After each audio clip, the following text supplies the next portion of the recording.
जिनको लोग ऐसा बोलते हैं कि ये व्यक्ति काम का नहीं है, वो व्यक्ति काम का नहीं है, तुम में तो कोई क्वालिटी नहीं है, तुम में कोई स्किल्स नहीं है, तुम में कोई टैलेंट नहीं है। ऐसे सारे लोगों को चाणक्य ने इकट्ठा किया। या समाज में जिन लोगों को नफरत की निगाह से या नफरत से देखा जाता था, ऐसे बहुत सारे लोगों को आचार्य चाणक्य ने कलेक्ट किया, उनको एजुकेशन दिया, उनको नॉलेज दिया, उनको ट्रेनिंग दी और उनको गाइडेंस दिया, और वो सक्सेसफुली उन्होंने पाटलिपुत्र पर आक्रमण किया, मगध को कॉन्कर किया, और एक बकरी चराने वाले को, SC ST OBC कैटेगरी के किसी पर्सन को उन्होंने वहां पर राजा बनाया। तो ये था आचार्य चाणक्य की एक बहुत शॉर्ट स्टोरी, जो बहुत ही फैसिनेटिंग, बहुत ही इलेक्ट्रीफाइंग स्टोरी है। चाणक्य का नाम आते ही लोगों के मन में बहुत सारे विचार उत्पन्न होते हैं। लगभग प्रायः लोग ऐसा सोचते हैं कि चाणक्य कोई एक ऐसा व्यक्ति था जो बहुत चतुर था, जो बहुत चालाक था, जो बहुत ही शातिर था या बहुत कुटिल था, राजनीति में बहुत ही निष्णांत व्यक्ति था, बहुत ही विद्वान व्यक्ति था, और वगैरह वगैरह। चाणक्य बहुत ही विद्वान और बुद्धिमान व्यक्ति थे, ये बात सत्य है, पर वो चालाक नहीं थे, वो चतुर भी नहीं थे, वो शातिर भी नहीं थे, जिसको हम बोलते हैं ना कि एक कनिंग टाइप ऑफ पर्सन, इस प्रकार के वो कोई व्यक्ति नहीं थे। लोगों ने उनके बारे में बहुत ज़्यादा पढ़ा नहीं है, उनके बारे में बहुत ज़्यादा रिसर्च नहीं किया है। उनके बारे में जितना भी अवेलेबल टेक्स्ट है वो मैं आपको बता देता हूँ एक्चुअली, कि ये 3री और 4थी शताब्दी के बीच की बात है, जब चाणक्य का जन्म हुआ था। वो 3री और 4थी शताब्दी के बीच में हुआ था, लगभग 320, 322 या 323वीं सदी के आसपास उनका जन्म हुआ था। और 6वीं शताब्दी तक, जब तक गुप्ता एम्पायर चला, तब तक उनका नाम बहुत सारे जैन ग्रंथों में भी मिलता है, बहुत सारे बौद्ध ग्रंथों में भी मिलता है, लेकिन जो भारत के जो दूसरे जो हिंदू ग्रंथ हैं उनमें उनका नाम शायद ही कहीं या थोड़ा बहुत अवेलेबल है, बाकी कहीं भी उनका उल्लेख नहीं है। तो जितना भी, और बाद में उनका रीडिस्कवरी हुई एक्चुअली, आचार्य चाणक्य और उनके अर्थशास्त्र की रीडिस्कवरी किसने की? आचार्य चाणक्य। और उनके जितने भी ग्रंथ हैं, खासकर अर्थशास्त्र उनका सबसे मशहूर ग्रंथ, जिसकी वजह से वो पूरी दुनिया में फेमस हुए, कि पैसा कैसे अर्जित किया जाए या पैसा कमाने का जो शास्त्र है उसको अर्थशास्त्र कहते हैं। उन्होंने वो लिखा था, उसका रीडिस्कवरी हुई 20वीं सेंचुरी में, और ये हुई थी, ये वेस्टर्न वर्ल्ड के जितने भी स्कॉलर्स हैं, हिस्टोरियंस थे, वो किसी इंडियन ने या किसी हिंदू ने उनके बारे में नहीं जानकारी निकाली थी, ये उनको रीडिस्कवर किया था वेस्टर्न वर्ल्ड, जितने भी, जिसको पश्चिमी विद्वान हम कहते हैं, पश्चिमी इतिहासकार कहते हैं, पश्चिमी प्रोफेसर्स या डॉक्टर्स कहते हैं, जो इतिहास की पढ़ाई करते हैं, उन्होंने सारे सबूत जुटाए और आचार्य चाणक्य का जो अर्थशास्त्र है और आचार्य चाणक्य को फिर से जिंदा किया। बाकी आचार्य चाणक्य को लगभग लोग भूल चुके थे, और आचार्य चाणक्य जैसा कोई व्यक्ति था भी, ऐसा किसी को पता ही नहीं था। उनको पूर्ण रूप से भुला दिया गया था। उनका कोई ग्रंथ अवेलेबल नहीं था, अर्थशास्त्र जिसको कहते हैं हम, वो अवेलेबल नहीं था, उनको भुला दिया गया था। उनको कंप्लीटली उनकी मेमोरी जो है पूरी की पूरी डिस्ट्रॉय कर दी गई थी। तो 6वीं शताब्दी के बाद जब गुप्ता डायनेस्टी का पतन हुआ और पुष्यमित्र शुंग नाम या शुंग डायनेस्टी का उदय हुआ, उसके बाद वो शुंग डायनेस्टी लगभग 100 साल उनका राज रहा भारत पर, मगध पर। और फिर उसके बाद जो चाणक्य और चाणक्य से रिलेटेड उनके जितने भी काम थे या उनकी जितनी भी मेमोरीज थी, वो डिस्ट्रॉय कर दी गई थी, जो अभी वापस रीडिस्कवर की थी 20th सेंचुरी में, और अभी का काम है ये। तो हमारी हिस्ट्री को जिंदा करने के लिए हमको वेस्टर्न वर्ल्ड को या यूरोपियंस को या अमेरिकन को, ऑस्ट्रेलियंस को, जापानीज को थैंक यू बोलना चाहिए एक्चुअली, क्योंकि ये उनकी वजह से, क्योंकि उनकी यूनिवर्सिटीज में हिस्ट्री एक सब्जेक्ट है, उसके लिए रिसर्च करने के लिए लोग दुनिया भर में जाते हैं, उस पर वो पैसा खर्च करते हैं, और बहुत बहुत बड़ी मात्रा में पैसा खर्च करते हैं, जो बाकी किसी देश के लिए संभव नहीं है। तो सबसे पहले तो धन्यवाद कि जितने भी पश्चिम के विद्वान थे, उन्होंने वापस आचार्य चाणक्य को जिंदा किया और हमें भारतीयों को अपना इतिहास बताया, और ये भी बताया कि अर्थशास्त्र जैसा कोई एक महत्वपूर्ण ग्रंथ है और चाणक्य जैसा कोई विद्वान और महाबुद्धिमानी व्यक्ति जो हमारे बीच में से ही आता था, वो हमारी धरोहर और हमारी संस्कृति का एक हिस्सा भी है। ये तो पहली बात हो गई। दूसरी बात, आचार्य चाणक्य बहुत ही सरल स्वभाव के व्यक्ति थे। वो उनको आप इस तरीके से जान सकते हैं कि वो एक साधु संत ही थे, वो संत थे। या आज की भाषा में अगर आपको बताऊं, जैसे अगर कोई पीएचडी कर लेता है या कोई रिसर्च स्कॉलर है, एमफिल वगैरह कर लेता है, तो उनको हम डॉक्टर कहते हैं, फिलोसोफर, या फिर उनको प्रोफेसर वगैरह कहते हैं। तो आप उनको ऐसा मान लीजिए कि आचार्य चाणक्य थे, वो प्रोफेसर थे, डॉक्टर थे, और उनकी जो सबसे बड़ी उपलब्धता थी उस समय की, वो ये थी कि उन्होंने फर्स्ट टाइम एक चीज इंट्रोड्यूस की थी, वो थी आउट ऑफ द बॉक्स सोचना। अब ये वर्ड जो है वो आउट ऑफ द बॉक्स, वो हम प्राय सबसे सुनते रहते हैं।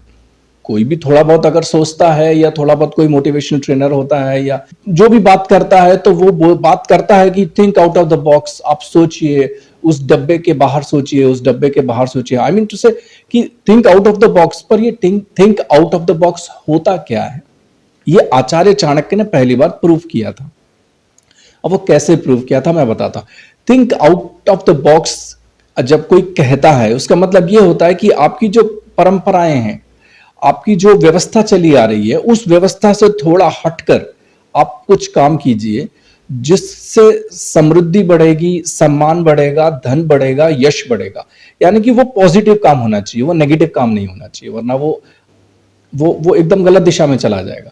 तो कोई भी ऐसा काम या कोई भी ऐसा कार्य करना जो पहले से चला नहीं आ रहा है, उसको बोलते हैं think out of the box.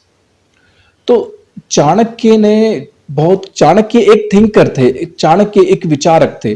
Chanakya को लोगों ने प्रस्तुत किया है इस तरीके से कि वो एक राजनीतिज्ञ थे, रादर वो एक राजनीतिज्ञ से ज्यादा एक थिंकर थे, एक फिलोसोफर थे। और वो सोचते रहते थे समाज की जितनी भी गंभीर समस्याएं हैं, उन सारी समस्याओं के बारे में वो गहन चिंता करते थे, उसका अध्ययन करते थे। और बाकी जितनी दूसरी संस्कृति है, जैसे कि पर्शियन संस्कृति हुई, ग्रीक संस्कृति हुई, ज़ोरास्ट्रियन हुआ, बुद्धिज्म हो गया, जैनिज्म हो गया, इन सब का उन्होंने देखा कि समाज की जो समस्याएं हैं, यूरोप में का भी उन्होंने काफी अध्ययन किया था कि समाज की समस्याओं को हल करने के लिए हम उत्तर कहां से लेके आए, हम हमारे समाज में बेहतरीन से बेहतरीन चीज या बेहतरीन से बेहतरीन व्यवस्था कैसे बना सके, इसका वो अध्ययन करते रहते थे, चिंतन करते रहते थे, मनन करते रहते थे। और इसी का परिणाम था कि उन्होंने पहली बार out of the box thinking को अप्लाई किया और पूरी दुनिया को बताया कि आउट ऑफ द बॉक्स जैसी कुछ चीज होती है, वो कैसे होती है। उन्होंने ये देखा कि उस समय भारत बहुत छोटे छोटे राज्यों में बटा हुआ था। जैसा आज एक अखंड भारत जैसा है वैसा नहीं था। जैसे कश्मीर से कन्याकुमारी या गुजरात से लेके अरुणाचल प्रदेश तक एक भारत है, ऐसा एक छत्र भारत नहीं था, बहुत छोटे छोटे राज्यों में बटा हुआ था। उसको आप राज्य भी बोल सकते हैं, वो एक देश की तरह भी काम करते थे और छोटे छोटे राज्य थे। और राजा और जो लोग उन पे शासन करते थे उनको राजा बोलते थे। तो राजा प्रायः दो कैटेगरी के लोग जो थे, या दो जाति के जो लोग थे, एक तो थे राजपूत और एक थे ब्राह्मण्स। प्रायः इनका ही शासन रहा है। दूसरी जातियों का भी शासन रहा है भारत में।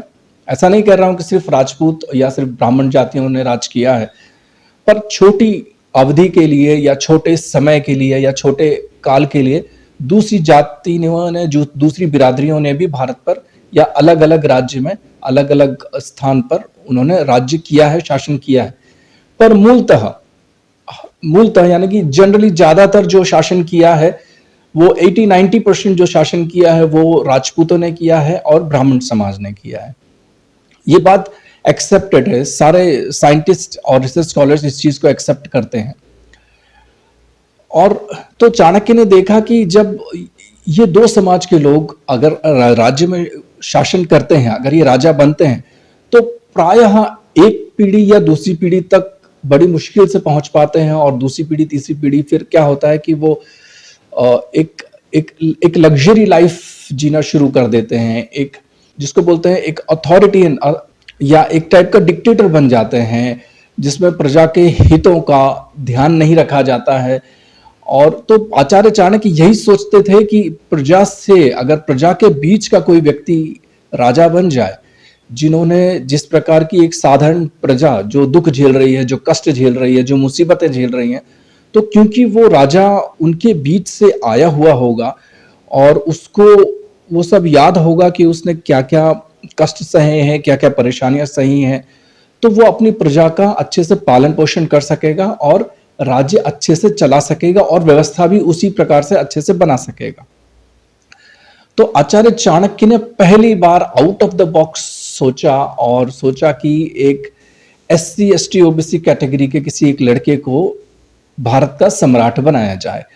और उन्होंने उसके लिए पूरी प्लानिंग की। एक्चुअली उन्होंने एक चंद्रगुप्त नामक एक बालक था, उन्होंने उसको छोटे बचपन से ही उसको ट्रेन किया और उसको ट्रेनिंग दी, क्योंकि आचार्य चाणक्य का बहुत विश्वास था कि भाग्य जैसी कुछ चीज नहीं होती है। अब ये दूसरी बात ये भी आप समझ लीजिए कि आचार्य चाणक्य दो काम एक साथ कर रहे थे। एक पहला ये काम कर रहे थे कि out of the box solution वो लेके आए। उन्होंने किसी राजपूत को या किसी ब्राह्मण को या उस किसी राजपूत के बच्चे को या किसी ब्राह्मण के बच्चे को राजा नहीं बनाया। उन्होंने एक बकरी पालने वाले, भेड़ बकरी पालने वाले एक साधारण गरीब इंसान के बच्चे को राजा बनाने का निर्णय लिया। तो ये आउट ऑफ द बॉक्स उन्होंने सोचा, पहली बात। दूसरी बात उन्होंने ये भी सोची, उस समय समाज में एक चीज बहुत प्रचलित थी, जो आज भी लगभग बहुत अलग अलग रूप में प्रचलित है, कि पुरुषार्थ जैसा कुछ होता नहीं है, जो भी होता है भाग्य होता है। आपका भाग्य भगवान ने आपके पैदा होने से पहले ही लिख लिया है, और अगर आपकी किस्मत में कार होगी तो कार अपने आप आ जाएगी, आपको कुछ करने की जरूरत नहीं है। और अगर आपकी किस्मत में या आपके भाग्य में कार नहीं आनी है, सरकारी नौकरी नहीं आनी है, तो आप कितना भी प्रयास कीजिए, आप प्रयास कर करके मर जाएंगे, लेकिन आप वो कार खरीद नहीं पाएंगे, आप घर खरीद नहीं पाएंगे, आपकी सरकारी नौकरी नहीं लगेगी। इस प्रकार की शिक्षा उस समय बहुत ज्यादा जोर से सर्कुलेट हुआ करती थी, और ब्राह्मण इसका बहुत अच्छे से प्रचार प्रसार करते थे। अब आचार्य चाणक्य क्योंकि एक थिंकर थे, एक विचारक थे, उनको एक प्रैक्टिकल सॉल्यूशन देना था सोसाइटी के लिए, क्योंकि वो सोसाइटी के लिए सोचते थे, एक गरीब आदमी के लिए सोचते थे।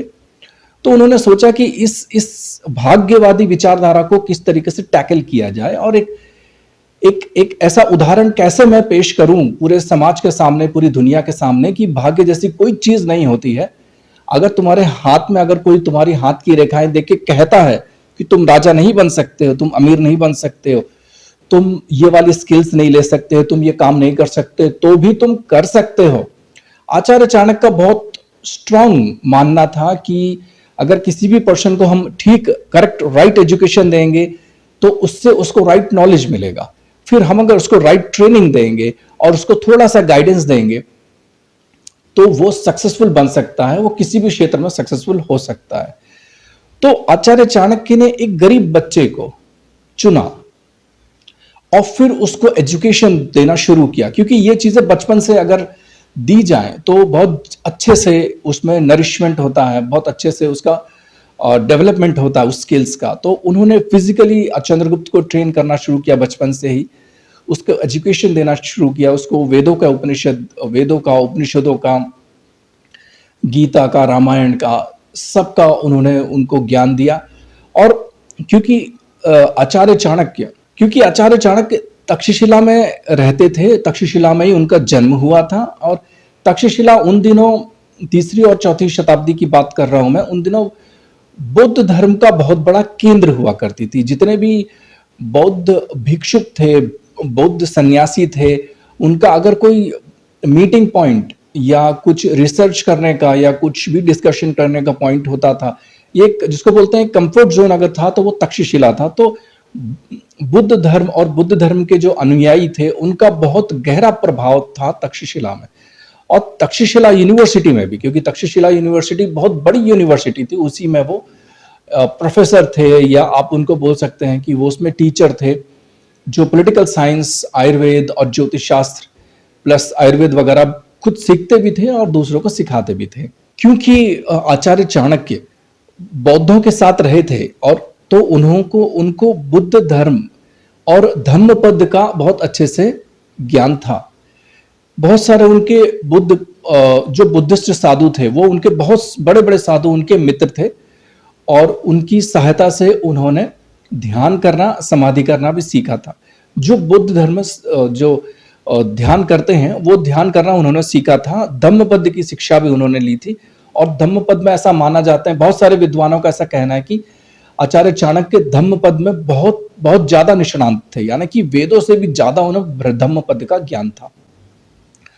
तो उन्होंने चंद्रगुप्त को धम्मपद की भी शिक्षा दी, और चंद्रगुप्त इन सारी शिक्षाओं में उसको ट्रेन किया। यानी कि आचार्य चाणक्य एक फिलॉसफी को आगे ले जाना चाहते थे, और वो फिलॉसफी ये थी कि भाग्य किस्मत कुछ नहीं होता। अगर तुम्हारी किस्मत में, अगर तुम्हारी हाथ की रेखाओं में और तुम्हारी कुंडली में ये लिखा है कि तुम राजा नहीं बन सकते, तुम अमीर नहीं बन सकते, तुम ये नहीं कर सकते, तुम वो नहीं कर सकते, तो भी आचार्य चाणक्य कहते थे कि तुम अगर उसका एजुकेशन लोगे, उसका राइट नॉलेज लोगे, उसका नॉलेज बढ़ाते रहोगे, रोज रोज आप कुछ नया नॉलेज ऐड करोगे, और उससे रिलेटेड ट्रेनिंग लोगे, उससे रिलेटेड जितने भी स्पेशलिस्ट लोग हैं उनसे थोड़ा सा गाइडेंस लोगे, तो आप किसी भी फील्ड में सक्सेसफुल हो सकते हो। तो ये डेमोन्स्ट्रेट किया आचार्य चाणक्य ने। आगे जाके उन्होंने चंद्रगुप्त को ही ट्रेन नहीं किया, चंद्रगुप्त के साथ बहुत सारे लोगों को ट्रेन किया, और जिनको लोग ऐसा बोलते हैं कि ये व्यक्ति काम का नहीं है, वो व्यक्ति काम का नहीं है, तुम्हें तो कोई क्वालिटी नहीं है, तुम्हें कोई स्किल्स नहीं है, तुम्हें कोई टैलेंट नहीं है, ऐसे सारे लोगों को चाणक्य ने इकट्ठा किया। जो डाकू थे, जो लुटेरे थे, जो चोर थे, या समाज में जिन लोगों को नफरत की निगाह से या नफरत से देखा जाता था, ऐसे बहुत सारे लोगों को आचार्य चाणक्य ने कलेक्ट किया, उनको एजुकेशन दिया, उनको नॉलेज दिया, उनको ट्रेनिंग दी, और उनको गाइडेंस दिया, और वो सक्सेसफुली उन्होंने पाटलिपुत्र पर आक्रमण किया, मगध को कॉन्कर किया, और एक बकरी चराने वाले को, SC ST OBC कैटेगरी के किसी पर्सन को उन्होंने वहां पर राजा बनाया। तो ये था आचार्य चाणक्य की एक बहुत शॉर्ट स्टोरी, जो बहुत ही फैसिनेटिंग, बहुत ही इलेक्ट्रीफाइंग स्टोरी है। और मुझे ऐसा लगता है कि इस प्रकार कि जो पॉइंट्स है, बेसिक जो 2 पॉइंट्स है जो आचार्य चाणक्य ने अपनी जिंदगी में प्रूफ किए, वो पहला पॉइंट ये था कि think out of the box. जो लोग सोच नहीं रहे, लोग वहां पे कोई सोच भी नहीं सकता था कि भाई राजपूत और ब्राह्मण को छोड़कर दूसरा कोई राजा भी हो सकता है, वो भी इतने बड़े राज्य का राजा, पूरे भारत का राजा। लेकिन उन्होंने किया, उन्होंने SC ST OBC कैटेगरी के एक पर्सन को उठाया और उसको राजा बनाया। दूसरी बात, वहां पर भाग्यवादी लोग थे। लोग सामुद्रिक शास्त्र की बात करते हैं कि भाई सामुद्रिक शास्त्र इसको कहते हैं कि आपकी आंखें कैसी हैं, आपके कान कैसे हैं, आपकी नाक कैसी है, आपका गला कैसा है, आपके होंठ कैसे हैं, आपके हाथ पांव कैसे हैं, आपके शरीर के जो जितने भी पार्ट्स हैं, बॉडी पार्ट्स हैं, बॉडी पार्ट्स को देखकर ये बताते हैं कि आपका स्वभाव कैसा होगा। जबकि आचार्य चाणक्य एक थिंकर थे, एक प्रोफेसर थे, एक फिलोसोफर थे, वो सोचते थे कि इससे आगे कैसे बढ़ना है, और उन्होंने ये प्रूफ भी किया। और उन्होंने जो प्रूफ किया लोगों को वो दिखता नहीं है, और जो उन्होंने प्रूफ नहीं किया वही लोग देखना चाहते हैं। तो है ना, ये कुछ गड़बड़ बात है। उन्होंने प्रूफ किया कि भाग्य जैसी कोई बात नहीं होती है। आप कितना भी सामुद्रिक शास्त्र पढ़ लो, आप कितना भी ज्योतिषी में पढ़ लीजिए, और कुछ भी कीजिए, कि जितनी भी हस्तरेखा दिखा दीजिए, अपनी कुंडली दिखा दीजिए, आचार्य चाणक्य ही सक्सेस दिला सकते हैं। आचार्य चाणक्य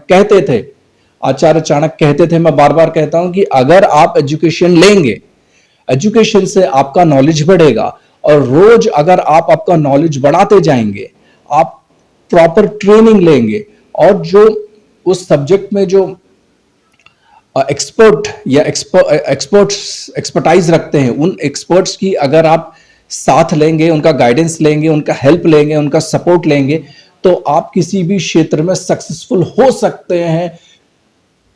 छोड़िए आप ज्योतिषों को, छोड़िए कुंडली वालों को, छोड़िए सामुद्रिक शास्त्र वालों को, बताते रहेंगे किसी की नाक देख के, किसी की गला देख के, ये कुछ नहीं होता।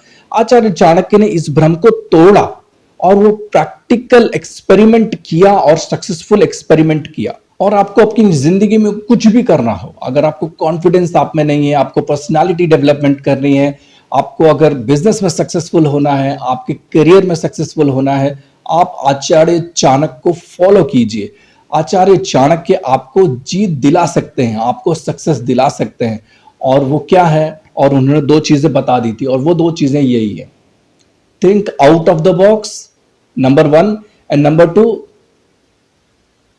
education plus knowledge plus training plus guidance by experts is equals to success. Thank you.